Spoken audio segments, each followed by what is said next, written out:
Don't have to worry about anything. Leonard, welcome to the show. How are you? Fine, Daniel and you. Good seeing you, man. That is it's a proper South African accent. You're in South Africa right now? I'm in South Africa, just south of Cape Town in Scarborough, tiny little village right next to Cape Point Nature Reserve. Nice. And you grew up where in South Africa? I grew up in the north, Johannesburg and Pretoria. Spent most of my life there between the two cities. They're quite close to each other. And yeah, I grew up in that area, northwest of Johannesburg, for kind of born many years there, where cradle of humankind, a lot of old bones were found. Yeah, very powerful energy in that area. And but you ended up in Cape Town in your lifestyle wise, right? I went on, yes, after Johannesburg, I went to, I was in the UK for 5 years in the 90s. I worked there. Okay. And with the same group, we went over and started a big insurance group. It's now a big insurance group there. I was young, I was in my 20s, and then came back in a number of years, still in Johannesburg, and then came down to Cape Town 2009 to 2013, 14. Great. Okay, so I'm going to set the scene here. It's just for the audience's um, perspective. Your book, Jump, is one of the first books that got me on my journey on I guess the made me have to do the jump and make the jump, and it Mm. was recommended to me by another gentleman who was like, had been through a similar journey, and it was introduced to me as this is something, you can read about this gentleman's journey, and it will hopefully give you a little bit of inspiration of what you did. So I'm just going to read the introduction for the audience just to set the scene, and then Lovely. we're gonna deep dive on on Jump. So in 2012, Leonard is living the high life on Millionaires Row in Clifton Beach, Cape Town. As the successful CEO of an insurance company and part-time playboy, he appears to have it all. Gorgeous women, threesomes, ecstasy, and cocaine on demand. But to Leonard, something doesn't feel right.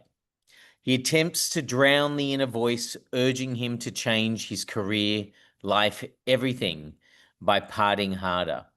By the end of 2012, a massive shift occurs. Leonard resigns as CEO, sells all his possessions, and books a one-way ticket to Peru. With just a backpack and a heart full of unanswered questions, he embarks on what will become an epic 5-year spiritual journey covering 5 continents and 35 countries in search of his own soul and meaning. So many motivational speakers and gurus expound on the virtues of setting goals and believing in yourself to go, go, go, get what you want. But I was more interested in surrender rather than control. I want to fully see what existence had to offer.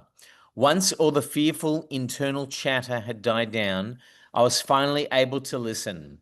Joining Leonard on his journey from a hedonistic life defined by drugs and sex to find true spirituality and a sense of purpose. Jump is a phenomenal true tale of personal expansion and awakening.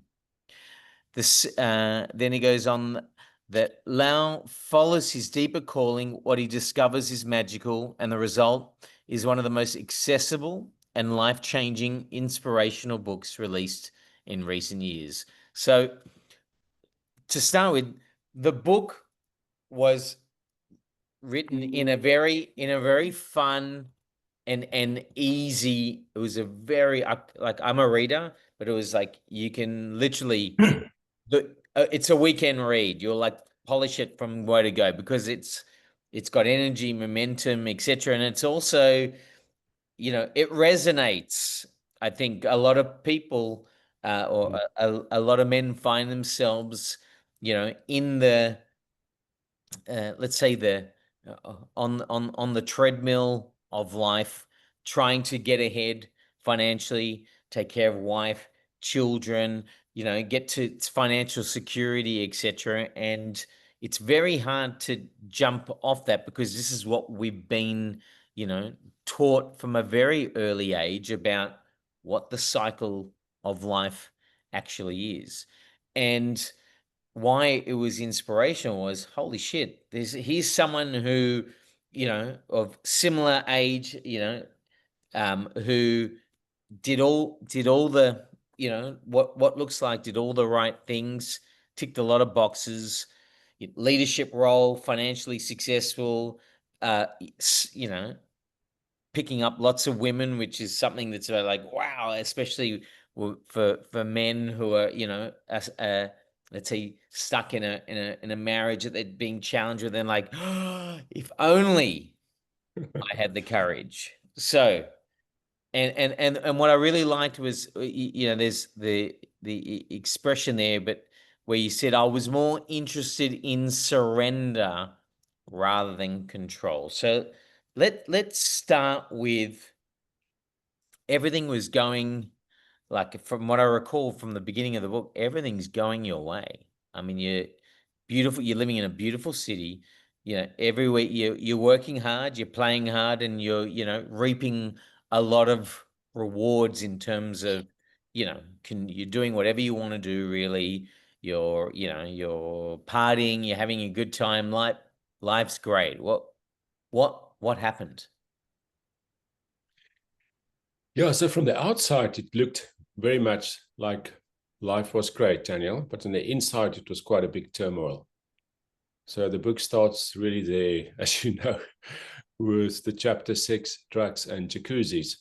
Yeah, that's Yeah, and from the outside, it's a beautiful picture, but then as I also write in the book, I went into these dark places. And in essence, up until moving down to Cape Town from Johannesburg, this was 2009, I was really enjoying what I was doing work-wise, and, having a lot of fun and creating new businesses, direct insurance businesses, and in the advertising marketing space. And it was, it was all perfect as it was, but then it was just something different that was needed in my life going forward. Now, it was so difficult to explain then. It is still in a way a little bit difficult to explain. I basically moved down from Johannesburg to Cape Town, new job, out of a 4-year relationship, and then landed in a different internal place where it just started happening to me. I would walk into the office. I came down here to start a new business for the guys, and I would walk in, and I would feel as if I'm looking at myself from the outside. So there's a camera in a corner of the room there looking at me living this life, and I didn't feel in my own skin. So it is. Is that like what I've experienced before is, when I hear you speaking like that, is I've had an anxiety attack before, whereby you feel like you're out of your body looking down at yourself and the scene. Is that, were you having anxiety episodes? Is that what was happening? I must say, I never had anxiety episodes, or what I would thought would be anxiety attacks. Yeah. But as you explained it, maybe it was a form of it, because if I was looking at myself, from the outside, but I wasn't like having breathing things. It was just so real. Yes. And I think the essence of what I'm putting across is that the partying only started later. I mean, I was in a 4-year relationship, Right. and that came to an end. She wanted children. I already had kids of 8 and 10. So there was no compromise. It just, so there was, but it was really hard, because it was really the love of my life. It was a really hard place. And we then separated, and at the same time, that also a new business, everything new, and then all of this changes created this shift, inside me, where all of a sudden I felt I'm not in the right place now. I shouldn't be doing what I'm doing now, and it didn't make any sense.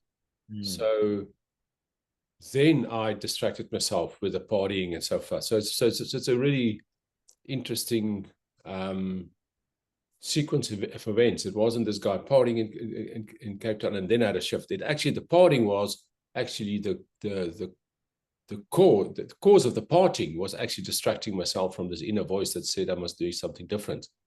You know, it's a bit subtle, but it is quite an important point. Is that were you able to share how you were feeling with other men in your life, or you weren't at that stage? with whom, Daniel? Yeah, with whom? I'm asking. I'm asking. No, that's a beautiful question, and I mean that's, you know, now we're also going to talk about other men and men's groups going through. I wish I had, man. I wish I had in 2009 the circle of people and brothers and friends I have now that I can talk to. In Why do you think you weren't able to access that in that period of your life, or why do you think men in general find it challenging to access that, that treasure? Yeah. So firstly, I think in 2009, it didn't exist, or at least it didn't exist in my world. Sure. You know, I was living in Cape Town in my circle. So I think both of that is true. I think it's much more now than in 2009. You know, I think there were very little of the support for men available, or for anyone available. But now much more.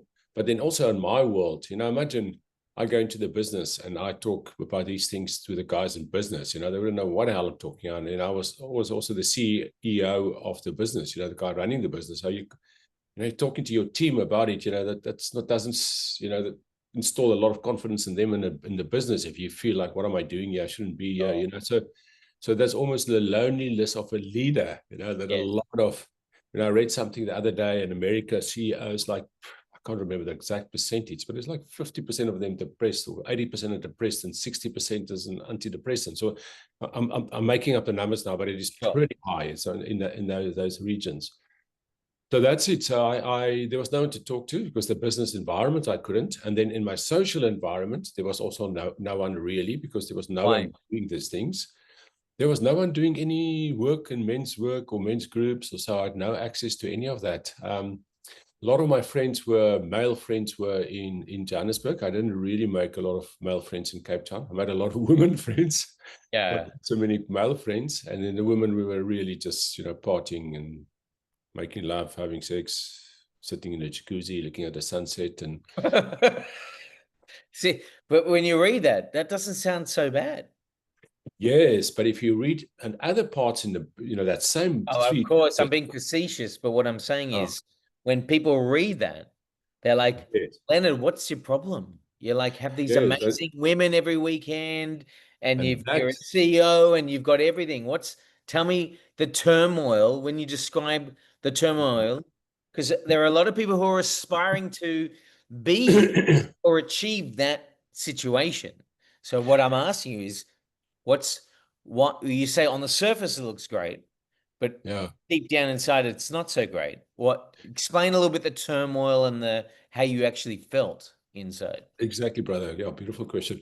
Yeah, so in that first 3 chapters, I talk very much about this beauty of the sunset and a jacuzzi, but then I also very quickly then drop into the dark inner world that I was in and the turmoil I had. And a big part of the turmoil was that something shifted. You know, I had a beautiful past in my the way I explain it is my personality and my soul were in a path. I was doing what I was needed to do, business and stuff. And then it was time for me at, let's say, the age of 44, 45, I think I was roughly then, to be doing something else. And the soul whispers were there telling me that.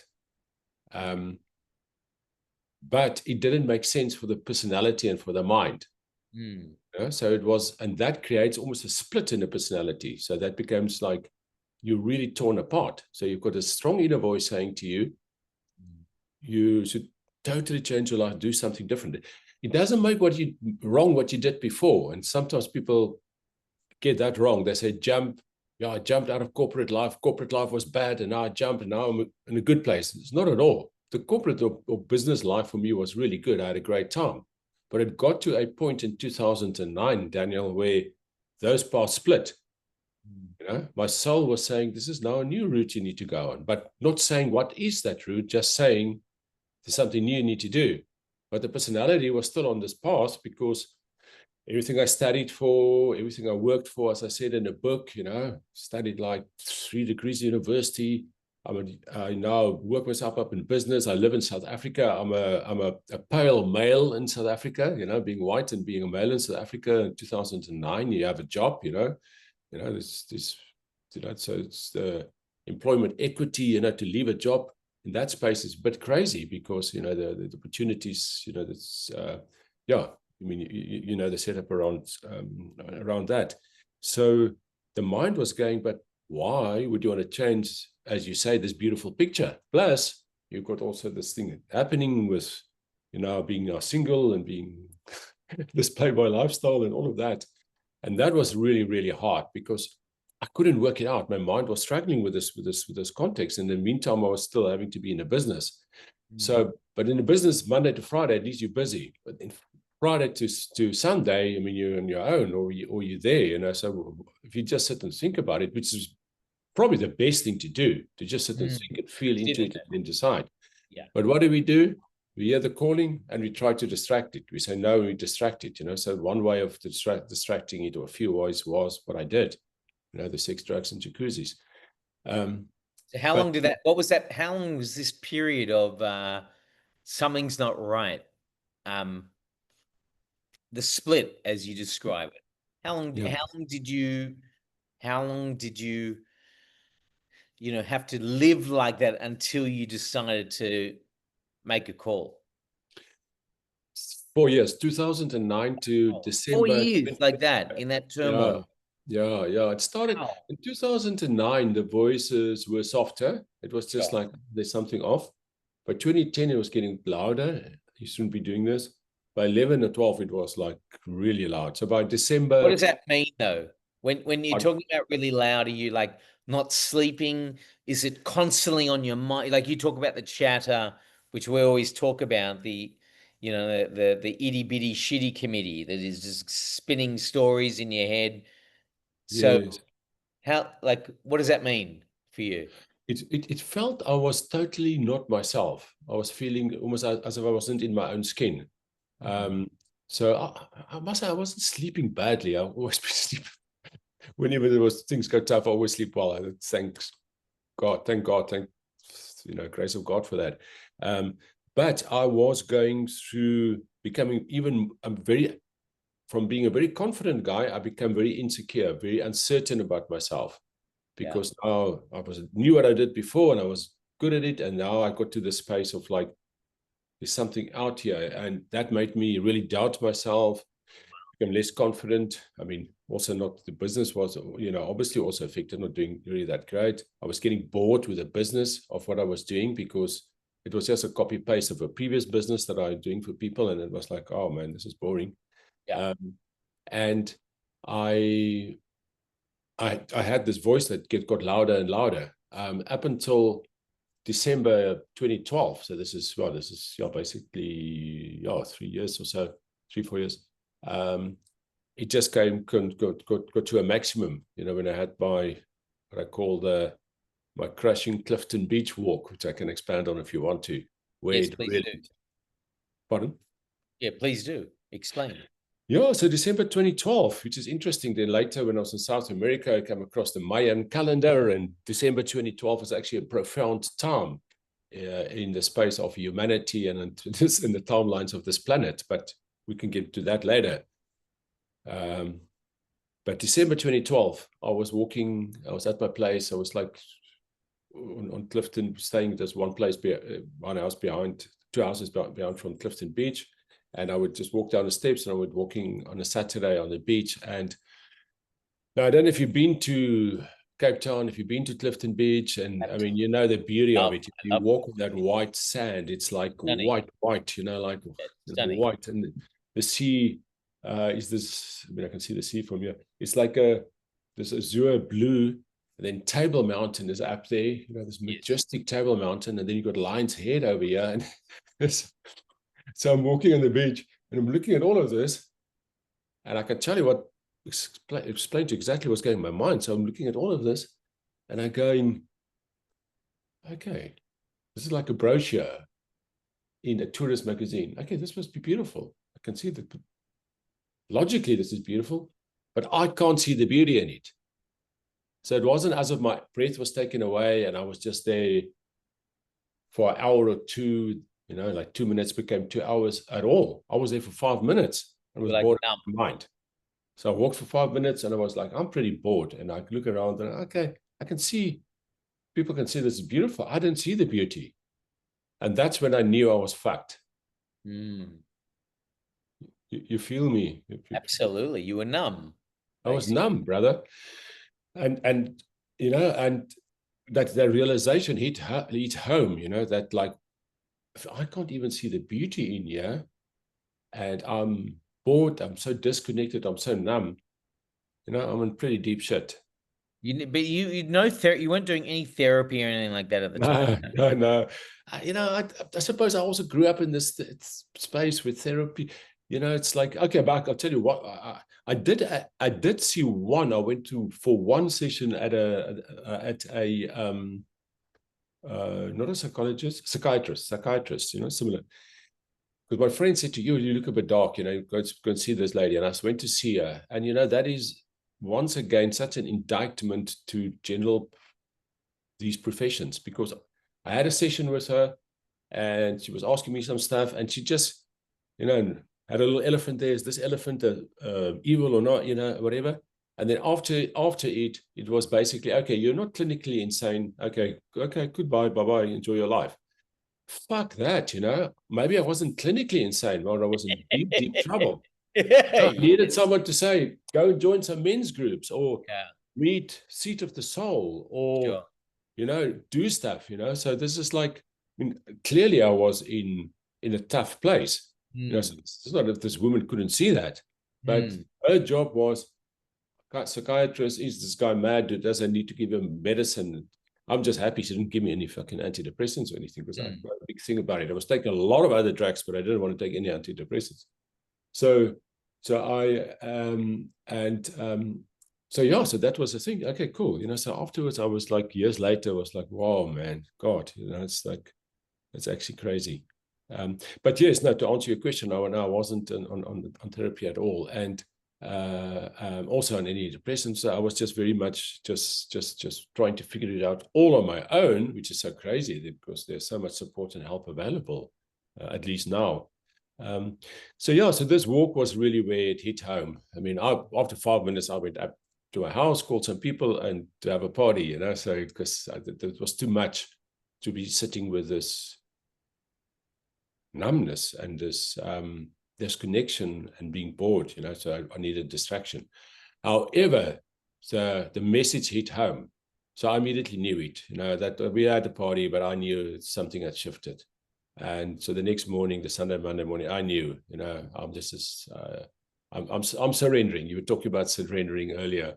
I try to control this. You decided this on your own. It doesn't sound even like you discussed it. You just went, I'm done. I need to. How did you? But what made you think I need to quit, sell everything?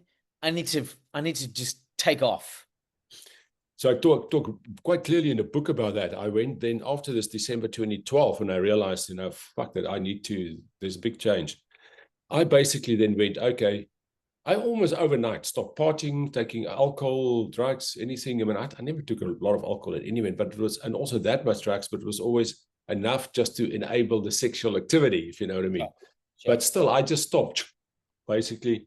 And I went, okay, I need to find out what I should be doing. This voice has been saying to me, I should be doing something different. And I went, okay, what should I be doing, And it was, there was no answer. So for a week or two, I was just like, okay. So I'm now opening myself up to, okay, what the hell, what? And as you say, there was no one to talk to, brother. That's why I'm so passionate about men's work, and not just men's work, but people coming in circles together and being able to share stuff, because I wish I had a circle to share this with, Sure. So 100%, I had to work it out all on my own. And then after 2 weeks, I changed the question and I said, well, what should I do to find out what I should be doing? And the answer was quite clear out all of the old to make place for the new. It was just a knowing. I mean, if I say a voice, it wasn't like someone talking in my head. It was There's a deep knowing, knowing dropped in, clear out the old. And I went, okay, that's interesting. And that's what I did. I resigned the job, broke up with a girlfriend from a year because the last year I was in a relationship and we also partied hard. Sold a lot of, almost all my stuff and gave everything away. I sold or gave everything away, bought a backpack and a one-way ticket to Lima in Peru. And I mean, okay, let me go find out. And you got 2 kids at this time. And I want I had two children. Explain to me how did you communicate that to your kids? Because that's also a big decision. It's like there's the importance of getting you to be the best version of you, which is the mission at this point where you're at. Oh. And there is also the, I have these kids that need me in a way, but they need the best version of you as well. So how did you explain that to the kids? Yeah, that's it. That's it. And you'll see not just that explanation, but the next 5 years I was around the world was also a key part. The children played a key part and very, very tough aspect of this whole thing was exactly my kids and their relationship and the space with them. So firstly, I had a chat with my ex-wife, and we have a great relationship, and we're allies, for life. She's the mother of my kids, so we got divorced when the kids were 2 and 4. So we had been divorced for a long time, but after divorce, it was always really been good and very supportive with each other, which is really beautiful. So I had a conversation with her, and I said to her, this is something I need to do. She was supportive. And then I also had a chat with the kids. They were supportive. What did help was that I was divorced and that I was living in Cape Town and they were living in KZ in Natal, just in a village. She actually asked me, can they move there? We were both living in Johannesburg, but she wanted to be more in a rural setup just north of Durban. So I would see them every second weekend, but then I would fly like every 2-3 weekends up and see them in the earlier years. And I would see them in Natal. And the holidays, it would be with me in Cape Town. However, by the time this journey started happening to me, they were much older. They were already now, I think they were 14 and 16. And I was going less up to Durban, Natal to see them because they were so busy. They had busy lives. They're doing sport and they had to study for exams. And so I was only in event not going up so much. They were coming for holidays to me, but not so regularly up there, and mainly because of them. I even though the crazy party time, I always, whenever they would come to me, I wouldn't party at all. There were no women at my house. There were no party. I would just be with my kids for 2 weeks, even through this crazy storm, so that was always a big priority for me. So that made it easier, Daniel. The fact that they were older, I think with the 8 and 10, I think that would have been tough. But the fact that they were older made it easier. However, the first year was really tough because the first year I was in South America and the plan was always then, I didn't know how long I was going to go. I thought at least 3 months, but maybe a year. But it was, I would get them out for holidays to me. But because it being South America, the Soccer World Cup was happening. My ex-wife was a little bit nervous of them flying on their own to South America. I was super nervous flying to South Africa after 3-4 months because I knew I didn't want to stop my journey. I realized I had to at least do a year. So that first year was extremely difficult. I had to make that call. And I called them, and I called my son was pretty like boys are. They were pretty okay, cool. My daughter, a bit more close, like she was a bit more, I understood from my wife that was a bit more challenging, tender for her. Yeah, and then I had a chat with her, and then this beautiful 13-year-old, 14-year-old just said to me, sure, I was getting emotional, saying to you, Daddy, I'll miss you, but you must do what you must do. It's important to look after yourself, and and as this is the right thing, this is the right thing for you. At the age of 13, can you believe it? On a phone from South America to Durban, or Belito, just north of Durban, and so that was really tough. But it meant I didn't see them for that year, and it was really, really tough. I then did see them December. we met in Europe, Christmas and New Year.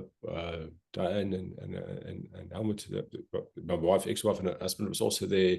We actually spent Christmas together, all of us, and then they traveled with me for 2 weeks, and then right through the 5 years, they would come and visit me every school holiday, and we would backpack, stay in hostels, and backpack, for 2-3 weeks, seeing different places of the world. So it turned into something, even though I didn't see them every day or every second weekend, but the times that we have was like so present, because obviously you're not busy with work or on your phone, it's just 3 weeks.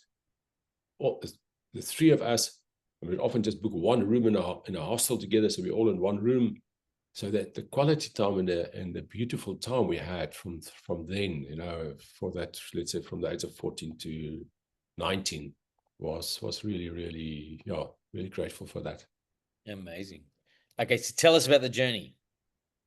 You made the big decision to take the big jump. Now take us to the journey. Like, what's you say I booked a one-way ticket to Lima, Peru, but what's the plan? Like this, and this is where it comes into the surrender versus control. Like are you just going, I don't know, I'll see when, I'll take every day as it comes, and I'll work it out on the fly. What's the plan? Spot on. There was no plan. It was, as you say, take it by the fly. It's consciously no plan. Exactly. That was a big part of my journey, Daniel. So when I left, and it was even much, I'll give you a bit of the backstory. I actually thought when I left, I was going to go to New York, because it started with, okay, I'm going to go out to New York, and I think I'm just bored with this business, because I've done a few of this, and everyone is starting to do direct businesses. It's getting a bit boring. Let's go and find new things. And I was going to go there and maybe study university a bit. That was where my mind was thinking, going then. So you weren't really doing really breaking the mold. You were just seeing if you could copy and paste it somewhere else in just a different environment. That's how you were originally thinking. I mean, that was the initial thought. So the thought before that was surrender, resign, give everything away, and then, okay, what shall I do? And then it was, okay, what makes sense? And I went, okay, maybe. And then obviously the mind goes what the mind knows, and it goes back in the past. Oh, you've been in business. I don't know. And then the mind goes, okay, go to New York and go check it there. And then I looked at the temperature chart, and it was -2 fucking degrees or -10. December. Yeah. January 2014, and I'm an African, so minus fucking something is not going to work. Okay, so I need to stay in the southern hemisphere at least until mid-year. So I went to either East Asia or South America. It was in the end flipping a mental coin, but I was always super interested about the Incas and the Mayans, and so on. I said, okay, let me go to South America, and I'll spend there 4 months, and then I'll maybe do the New York thing. Needless to say, I never went to New York. I haven't been. Maybe I'll still go one day, but it's not important anymore. But then the journey took me away, So then I ended up in South America, and then it started hitting home. Wow, this is much more than just looking at new businesses. I'm now on a total different journey of awakening. And what is it when you say that? I really want you to try and expand for the audience when you say that, when you talk about the awareness and the connecting with yourself, and go a little bit deeper into what that means to you. 100%. I arrived there in South America, and I was very much still in the space of allow for the new to come in. I had absolutely no idea what I was going to do. What am I doing? I didn't go in a spiritual awakening at all. I didn't go like, I'm resigned. I was just like, fuck, this is not working anymore. I need to do something new. So now in hindsight, obviously all of this, I can explain it in today's terms, but I'm now taking you to where it was January 2014, how I felt. And how I felt then was, I have absolutely no fucking idea. I'm just going to throw myself out there. I'm going to throw myself into a continent where their language doesn't work, because, I don't know if you've been to South America, English doesn't take you far there. And Afrikaans is my home language, also wouldn't take you very far. So, so Spanish is what you do there. So So this was really out of my comfort zone. So, and then I started learning Spanish at the university there. And then make a long story short, I actually then got sick with parasites. I lost a lot of weight, went from a lean, fit 82 to 72. I was probably at the best shape of my life before I left there, because even though I had these party days, I was training hard. I was really in a good physical shape. And then with the parasites, that brought me to even more to my knees. So now it's not just the stuff in Cape Town, but now also parasites brought me to my knees. And I was just like, okay, fuck, what? Let me see what, And that then led me to, shamanic work, emotional expression release work. Then I started, in a village in Guatemala, San Marcos, little village on the lake in Lago Atitlan, beautiful lake there with some volcanoes around it. I came across emotional expression release to actually hitting cushions, and then I became aware, and I realized I'd been blocking my emotions for long. So your question about awakening and rising of consciousness and all of that, the practical terms, it started for me to connect with my emotions. I've been blocking it, After Marika, the girl from 4 years that we broke up, I told you we're not going to have with the issue about not having with the kids, having more babies. I blocked my emotions and I went like, okay, I don't want to feel anymore because it's really hard on the heart. Let me just block my emotions. And, and so then before, I think growing up in South Africa, and I think most countries in the world, especially English speaking countries, I think, we are also taught as boys not to drop into our emotions, and girls also, but especially boys. So for me, it was like awakening. The moment I got into my emotional world, I went into my inner world. And the more I went into my inner world, the more I went into self-awareness. And the more self-awareness I went in, the higher my awareness of the outer world became, the higher my consciousness went, my vibration went. I started seeing more, realizing more. It was less a roll-on effect that led to work across loads of different areas, from sexuality to India, Dalai Lama meditation, crystal. I basically did the whole thing over 5 years. Let's talk about because the same gentleman who advised me to read your book also spoke about the course that ISTA holds. Is that the intro 1 week course you talk about in your book as well? What's it called again, the course? International School of Temple Arts.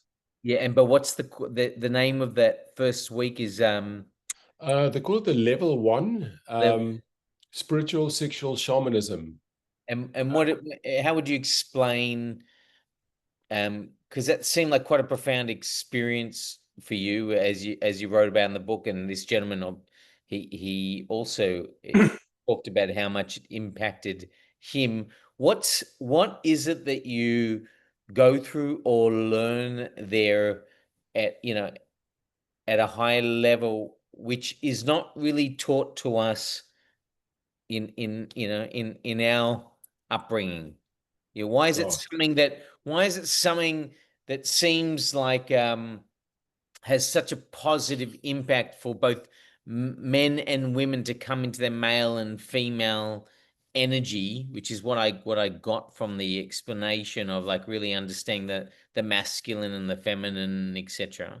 Why do you think, if that's so profound, why that is not experienced or taught to us to more of us in general? Well, first of all, shout out to Hadar to connect us in this beautiful synchronetic way. He's a dear brother of mine, and send him lots of love.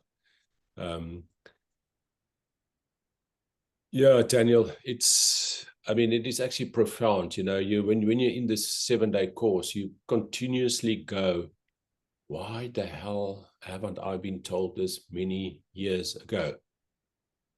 Why in high school, primary school, university are we not being taught these things? It is such basic stuff about our being, ourself, our personalities, our interaction with other people. that is just like basic stuff, you know. We learn about algebra and English and geography, but we're not getting taught about any of this, which is insane. Yeah, so it was beautiful, you know. I came across it in Hawaii in 2015, January 2015. I went to a Tantra festival there, the first Tantra festival, and then from there onto my first Tantra festival. From there on to their training, the 7-day residential training, and it covers so many areas. It goes into the guilt, shame, and fear around sexuality for us to start lifting it. We have exercises of emotional release where you're not punching cushions and you actually release your emotions. You know, for the first time in a circle there, I found after 30 minutes of doing that with 50 other people in a room with music playing loudly, sitting back in a circle, and I mean, like, you know, up until then I've heard you can take energy, you can feel it in your hands. And I mean, I was a left brain guy. I studied law, I studied business, economics, all of that. And I was like,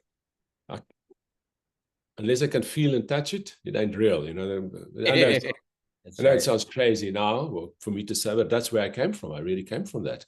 Yeah. So when I sat at that circle and I went like, fuck, I actually shared in the circle. I mean, I can feel it, you know. And I mean, even doing it now, I can feel this ball of energy between my hands, you know.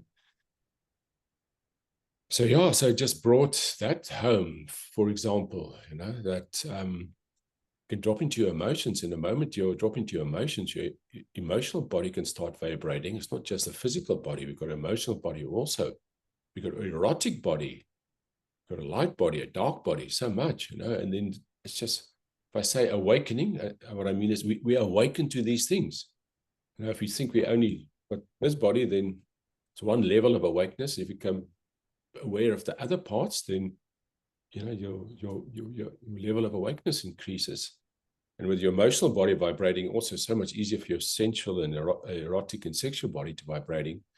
And also so much for you to not just yourself, but with other people feel the connection, and with nature feel the connection. You know, it brings you so much more connected to life and to the world. And if you take me back now to the Clifton walk where I couldn't even see the beauty. Now imagine the jump for me 1 year later from that guy on the beach, now sitting there like shaking, vibrating, and feeling everything around me, you know? So God, the universe got my attention. So you basically, if you read the book, I mean, you had such a diverse experience around culture, food, plant medicine, sexuality, consciousness, nature. I mean, it was a very like a, you know, like a sort of a Disneyland type of experience. 5 years. And then you pull trumps. You get to a point where it's like, okay, I've done what I needed to do. Now it's time to what? Go back home, settle. Like, tell us the thinking there, and then I want to talk about what changed in you, about what I mean, you now coaching men's groups. There's a lot of things you're doing now off the back of this journey. So first go with what do you, once you've had this 5 years of experience, then what's the catalyst that tells you again that time to return?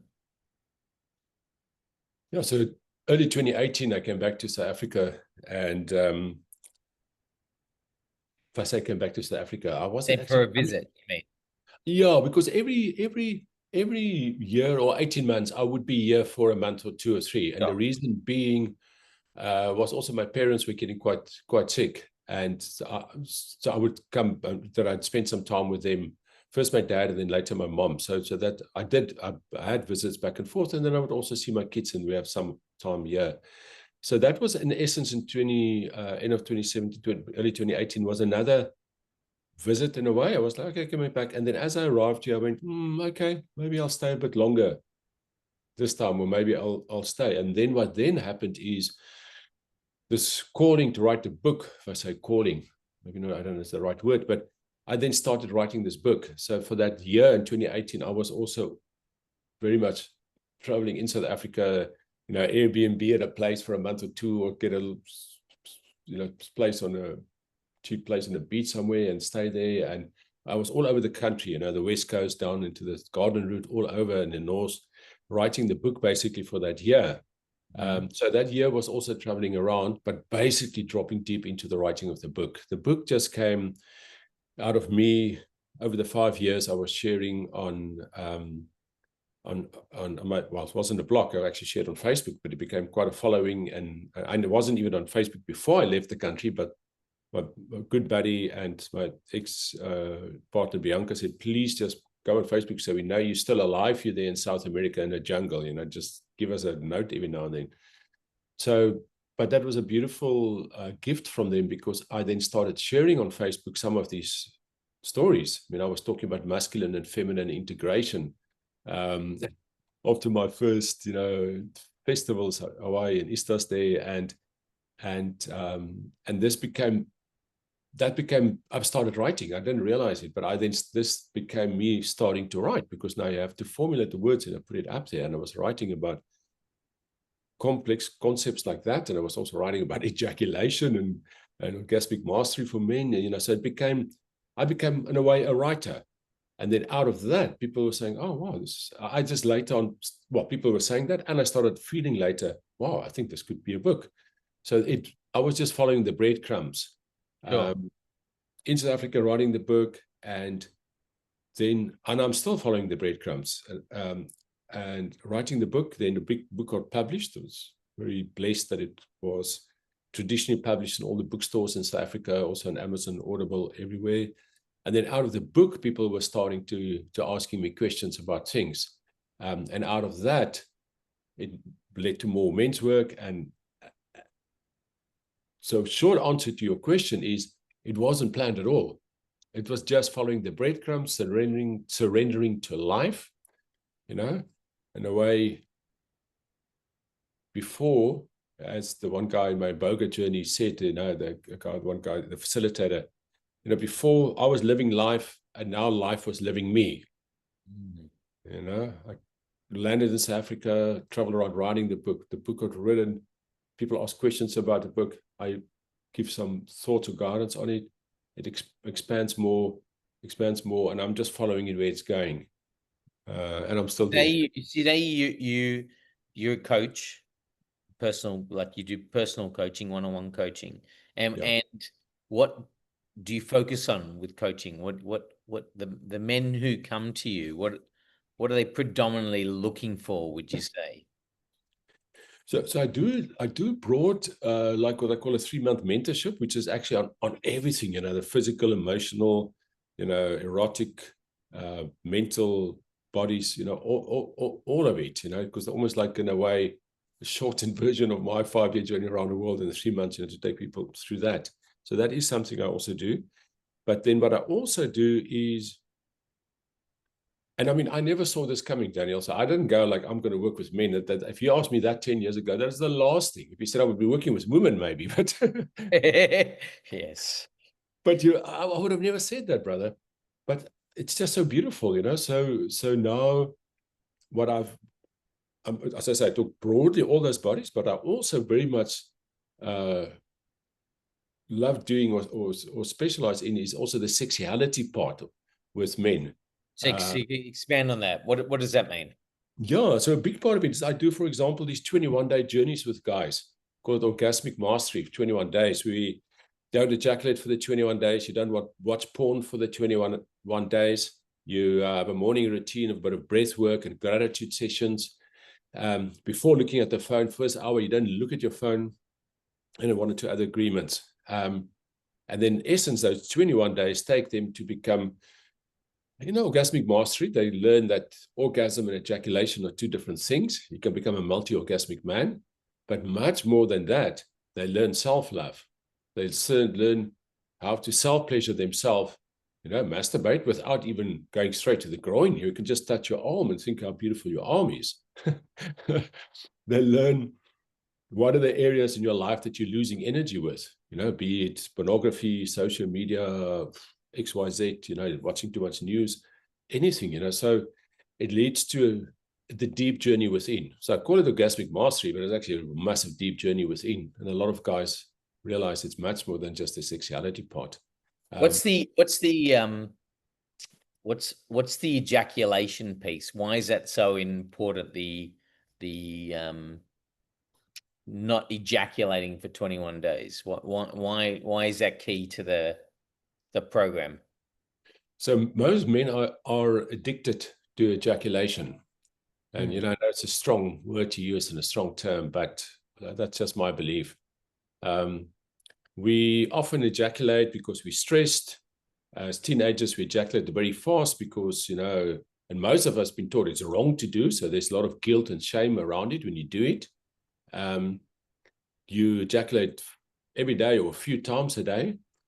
And no one has taught us as we get older, you know, that it depletes even more of our energy. So ejaculation is beautiful and lovemaking is beautiful, but most men don't realize that you don't have to ejaculate every time you make love. You know, you can make love and not ejaculate enough, a lot of beautiful energy running through your body, and you can make love 10 minutes later again and still have it in the next day.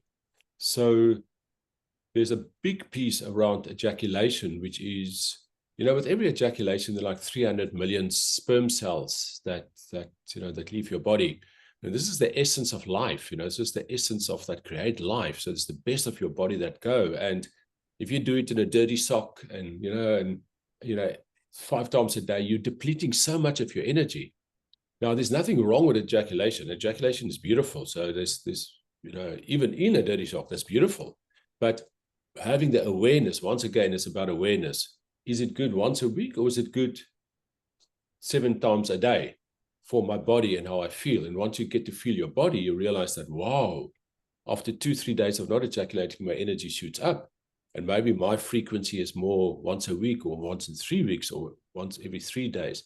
So there's a big body hack that's associated with it and energy levels.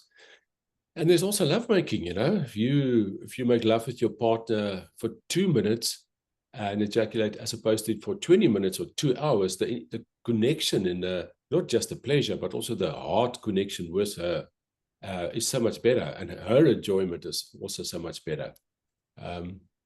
And it also increases the heart connection, you know, with the party. There's so many benefits to this, Daniel. And the crazy thing is, I mean, so I came across it actually 20 years ago, just a year or two after I got divorced with this love of my life. We made a love a lot, and I started becoming what you would call a multi-orgasmic man. But there was no one to talk to. You can't really say in the boardroom, guys, how often do you ejaculate when you make, you know, obviously men don't. Oh, I remember in the book you were talking about having sex for 3 days and not ejaculating until the end of the weekend. You know, Yeah, it's like yeah, exactly. you're like a Yoda. Exactly, and that's it. And one doesn't even have to be. Anyone can do it. But yeah, there was no one to talk to because I was, as you say, only on a Sunday night ejaculated. But I can't really in a boardroom say, guys, do you also? I mean, obviously it's not going to work, you know. Probably get fired or something. But then when I went around the world and I ended up at that first Tantra Festival in 2014 in Hawaii, and then I came across other men that do the same, and I went, oh wow. This is an ancient practice, Taoism and Tantra from 3,000 years ago. This is not new. This has been there for many years.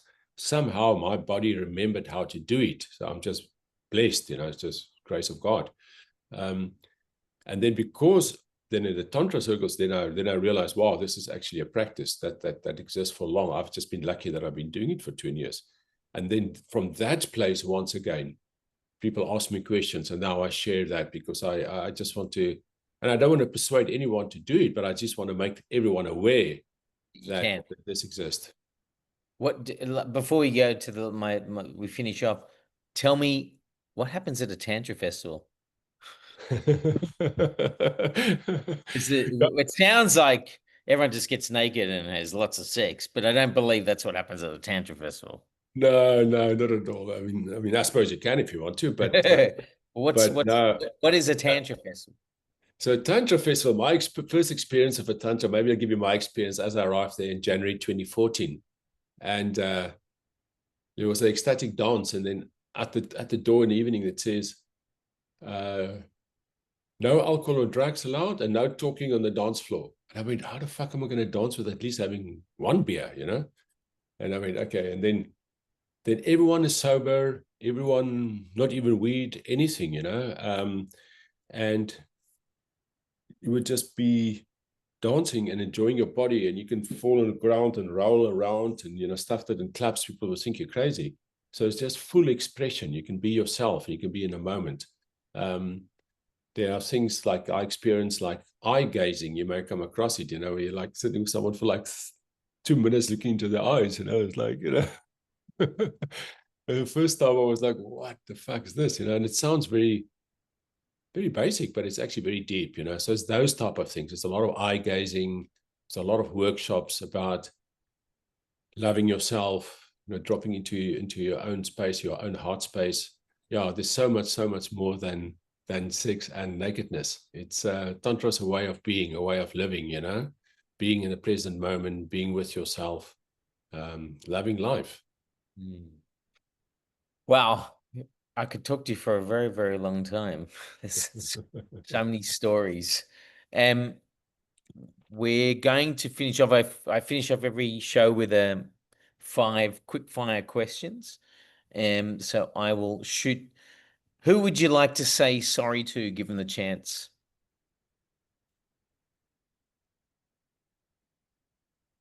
Probably my first girlfriend. I was only 21 when I made love the first time, and I soon after that I had a first girlfriend for 4 years, and I broke up. We broke up in a way that, yeah, I would like to say sorry for that. You know, I was not so disconnected from my emotions. We just broke up and never spoke to her again, or parents or so on. And I feel bad about that. You know, I would like to apologize for that. You know, I wish I knew now what I then that knew then what I know now. Yeah, to be with my emotions, even though it's hard. Have you ever tried to reach out to her? I haven't actually. There's so many years now, and that might be. I actually thought about it the other day, but I have been thinking about it, and even her parents, because her parents were so. I don't even know whether they're still alive. They were always so welcoming and wonderful with me when I was there. And even a year after we broke up, I thought I was going to call them and say, "I thank you for your hospitality." And I never did. And I mean, yeah, maybe you never know. Maybe I'll bump into them, or maybe they'll listen to this, and then I can say thank you and sorry. What are you proud of being or doing in your life?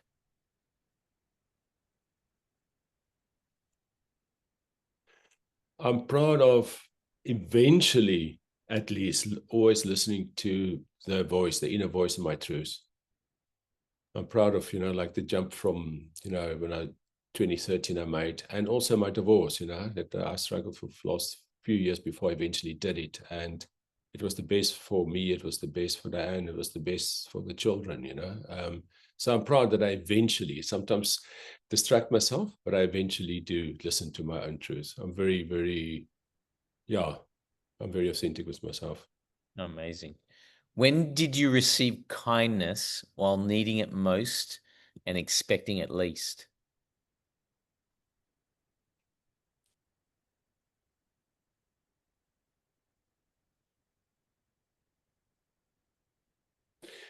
I think it was probably at the village on the lake in Guatemala, where I was like really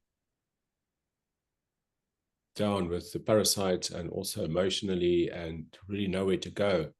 And yeah, the lady of the lake there that then spoke to me and taught me emotional release and kind of got me into the direction with some of the workshops I did then. That was like, wow, that was like, okay, this was like the turning point that then led to reading The Seat of the Soul of Gary Zukov there at the lake. So yeah, that time at the lake. Can I ask you, just to clarify, is the lady of the lake Gareth's partner? Yeah, it is actually. So Yeah, the winter. I mean, that's the lady of the lake. Okay. Okay, yeah, now I put that's it so together. interesting.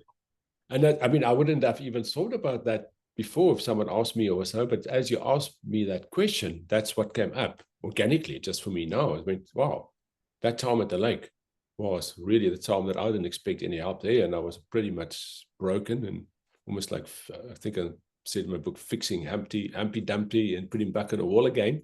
Yeah, so it's interesting. Yeah, it's meant a beautiful being. Oh my God, amazing. What did your mother or father teach you that you frequently remind yourself of?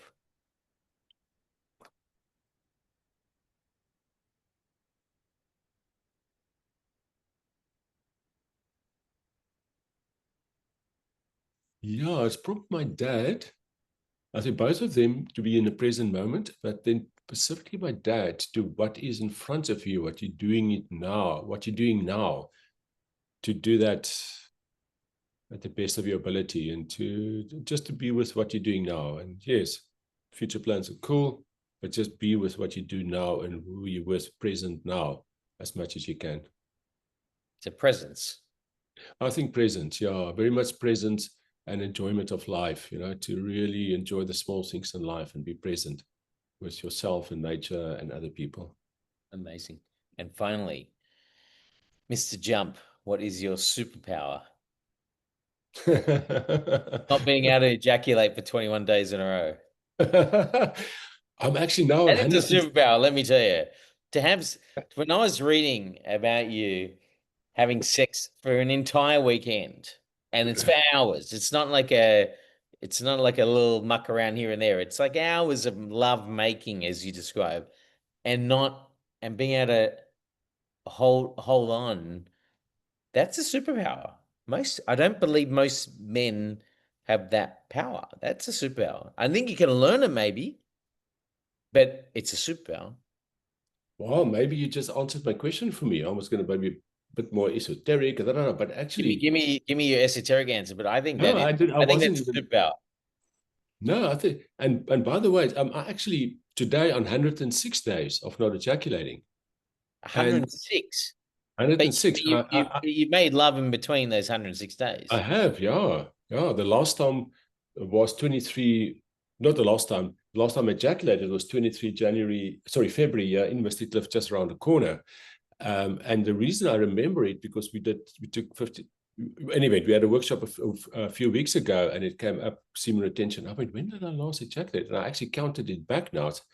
It's 106 days and I haven't actually planned it to be that. It's just that it's flowing with that. I have made love in between. I do self-pleasure regularly. I masturbate regularly. And I also have the wet dreams. But in my wet dreams now, I breathe the energy up so that so that it's not wet. It's a sexual dream, but actually it's so automatic in my body now that I just dream it up. And the other day, I actually had like ejaculation, genital orgasm, but it wasn't, when I felt down, it wasn't wet. So no semen came out. So it was a full genital orgasm without the ejaculation, which is just this proof point that, the orgasm and ejaculation are totally two different things. We don't know that really as men. So I don't know, maybe that's a superpower. I don't know. I'll put that down as a superpower. Yeah, let's put it down as a superpower. I was thinking business days, I Forget about business. Really work well with people and I can get the best out of people. I think that's a superpower. But maybe this one is more of a superpower. Yeah, let's go with that one. It's a superpower. Lenerd, thank you so much. Appreciate it. I'd love to continue the conversation. Honestly, loved your book. I highly recommend anyone who's listening to go read the book. It's a very fun, inspiring. It will open your mind to what's possible and this concept of surrender v control. So thank you so much. Thank you, Daniel. I love this chat. It was beautiful. So organic, so easy, and so in flow. Thanks, brother.